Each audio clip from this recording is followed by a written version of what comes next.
Good anticipation, good anticipation.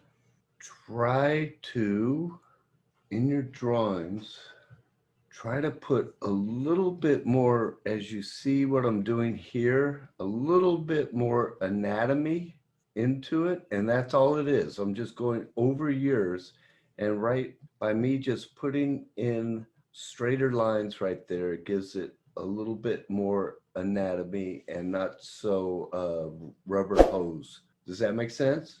And then when he, very good, the anticipation. And when he goes into that antic right there on this pose, we want to just make this stronger within the green drawing right there. We'll go with what you got there and use the whole body, this big shape right there. And watch how this will make it stronger. I'm going to put in straights. You know, all the times when I talk about changing the shapes, and in this case, I'm talking about the body right there. I changed that shape right there. We're really exaggerating, pushing the pose, and this is all good. And now we'll exaggerate that mouth. Push the pose where the mouth is open, and then on the hair we're going to go the opposite direction that way, because he's only held there for a very short while. So as he comes back right in here, see where you got the hair dragging back? Stay true to that drag of the hair coming back there. And what will happen is we're going to get that drag is going to catch up as he goes into it. And we'll work into that pose. And here's our key pose right there. That will be this pose. So I'll just get rid of this one. And I'll put in another drawing that will work into it. And I'll favor it to the orange drawing.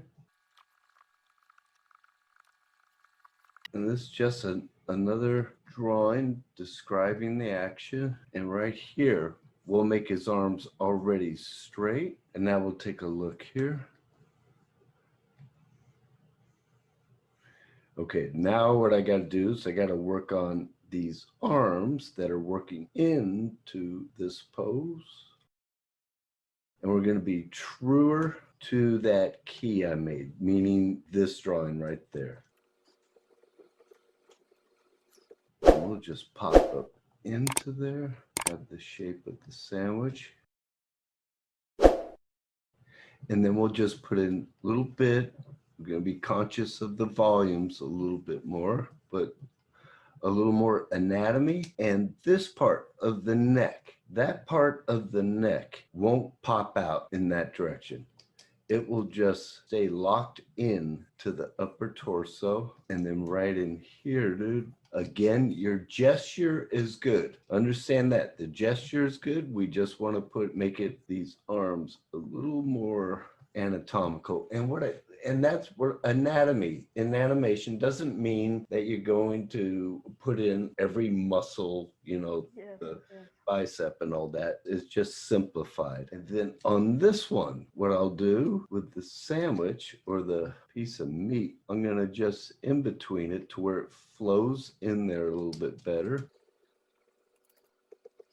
Still having the arms have some slight movement. Now what I'm doing, I'm just going to put in a quick gesture drawing and see if I just do a trace back of the drawing, because we still got movement of everything settling into the bite.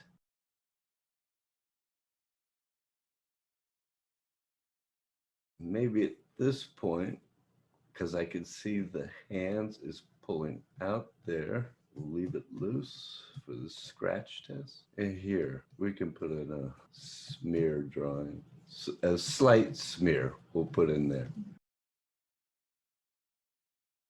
Keep it straight. We're going to keep this when there's a straight, make it a straight.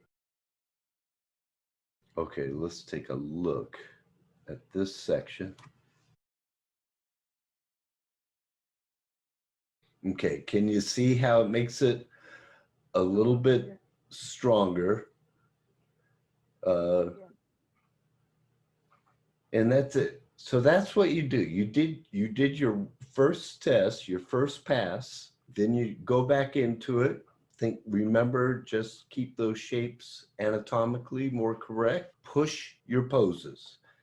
It's and the change of shape, which I'm always talking about. We goes in there with the torso, back, and there we got that change of shape right there in the torso. And that is what is that change of shape that keeps your characters alive and believable and gives it more impact.